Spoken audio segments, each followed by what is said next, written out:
Okay, and welcome to another edition of Tiger TV. I'm your host, Tony Symonds, and we are honoured today, there's no doubt about that. We have the skipper of Glenelg Football Club, Mr. Andrew Bradley, and his beautiful partner, Jordana Tarca. Congratulations and welcome to you both. Thanks, Tony. Cheers. Congratulations on being asked to be a part of this magnificent segment. You thrilled?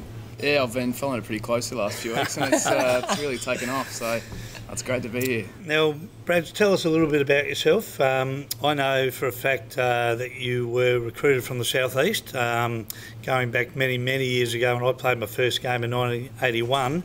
Pretty sure your dad played in the same game with me, David, and pretty certain Uncle Phil might have played as well. So I know a bit about your heritage, but tell us how you end up at Glenelg. Yeah, so I was in Narracourt for 13 years, played my local footy at Kaiby, Bowlight, just out of Narracourt. So the family moved up in 2005, so I was sort of 13 to 14 years old, and then came into the juniors here, played 13s, 14s and 15s, and then sort of worked my way up through the junior ranks and then into the seniors from there. 25 years of age, over 100 games, currently in your fourth year as skipper. How are you handling the pressure, mate? It's a bit easier when you're winning, so the first half of this year's been pretty good, but no, there's definitely some tough times when you question yourself and you're trying to change things around the club and sort of work out how you can win more games and get things going off field. So it's pretty tough early on, but yeah, you get more comfortable as you go along, and this year's certainly been a bit more positive. Okay, Brad, well that was good. We'll come back to you, but fantastic to have your partner here today, Jordana.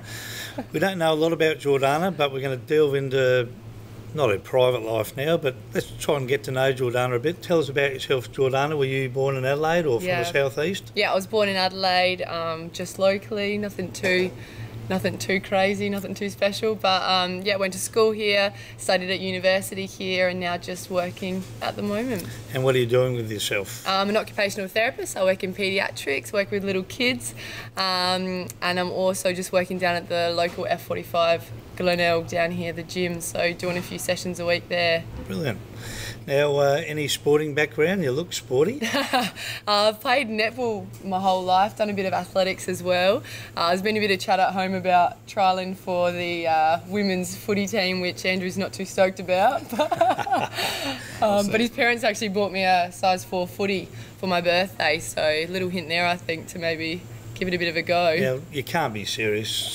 Surely if you want to play football for Glenelg Football Club, she should be able to have a run, Brad. Oh no, yeah. I just don't think she's maybe physically good enough?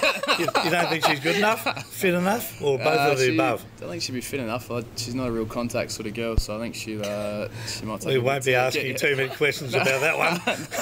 Let that go. Let that one go. Athletics as well? Yeah, a bit of athletics. Just when I was a bit younger, I did a bit of cross country. I did steeplechase actually. I went away for nationals and stacked it on the water jump in front of about a couple hundred people there, and ended up finishing last. So that was a good little insight into my athletic career. Now tell us a little bit about the pressure coming every week along to watch Andrew play. I'm not sure if you do come every week, but I'm certain you're probably here pretty regularly. What's he like before a game? What's he like in the mornings probably? And what's it like sitting here watching him play and watching the emotional roller coaster that we go through? Well, in the mornings I'd say you're pretty good, not too nervous. He's a bit routine based, so he has to go down, run his feet through the water, down at the beach, come back, have the same brekkie every week, crank some beats, and then heads down. He's usually pretty good though. Always has to have his pasta the night before a game. I guess from last year when he had his injury, it was pretty stressful when he was out for a few weeks and did his collarbone. So I guess there was a few nerves starting this season, but they've had a pretty good start, so it hasn't been too stressful as of yet. And what about when we're getting beaten, which does happen occasionally, and the ratbag supporters out there start giving your partner a hard time and they personalise it a bit? How do you handle that? I haven't actually heard anything as of yet, so... Really? Yeah. What have you heard? What sort of things? Oh, no, I've been yelling things out about him all the time, and I thought you would have heard. No, but so there's no negative stuff? Oh, not at this stage, have you? Oh, maybe you don't really come to Elizabeth too much, do you? So No one goes out there. No, that's not correct. yeah. But it is a tough gig, isn't it? And sometimes, you know, they're courageous guys out there, and backing back into packs and all the rest of it, you must get a bit nervous from time to time. A little bit nervous, but you're not really in any of the hard hits, you tend to stay out of that sort of high contact. Oh, we're going to have to cut that bit out. No, I do a few nerves here and there, but usually pretty good. Get through each game. That's what we're kind of aiming for this season. No injuries.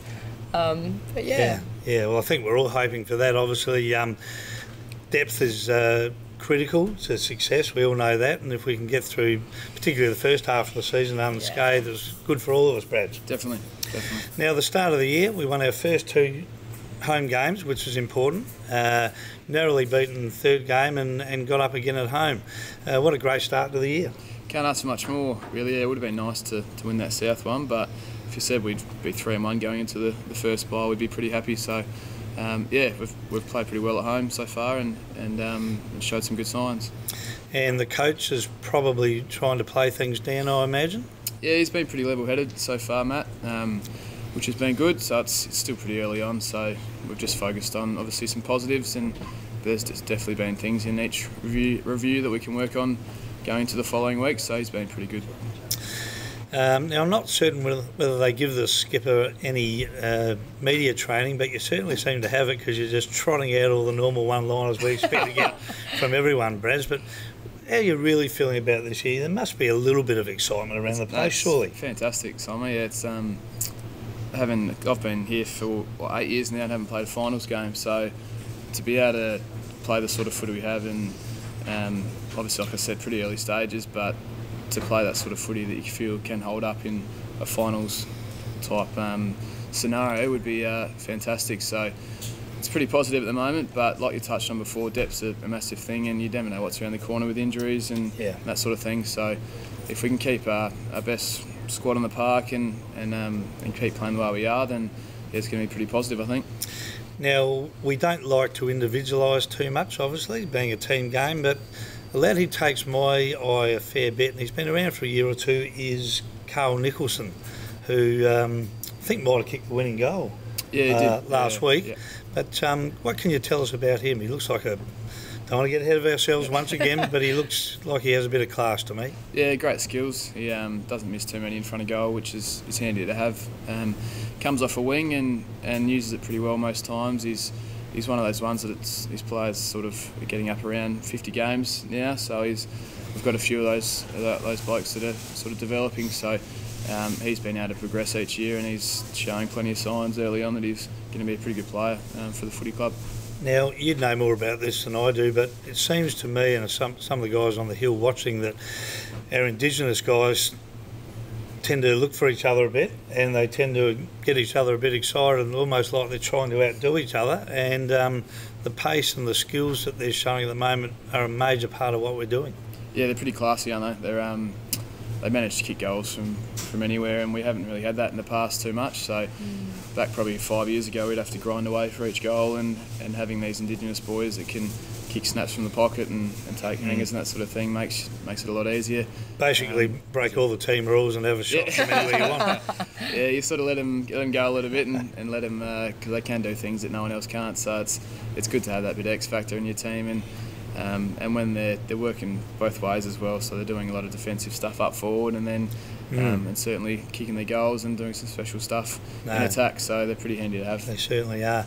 Jordana, question without notice: who's your favourite player? And it can't be Andrew Bradley. I do actually have a favourite player. That's I think he's a bit one up on you here, but Brad Agnew is without a doubt my favourite player, and I've told him numerous times. But I just love his work in the defensive pocket. He always will win in a one-on-one contest, turns the ball over quite frequently, which is great. So gets it down to our forward line. I was going to ask who was your favourite past player, but we obviously know who that would be today. Probably David Bradley. Well, it's been a pleasure to have both you people here today. Fantastic to have the skipper along, his beautiful partner Jordana. We wish you all the best for this season. I think we're all getting a little bit excited, but obviously it's only early. So thanks for taking the time today to come along on Tiger TV. Thank you so much for having us. Mate.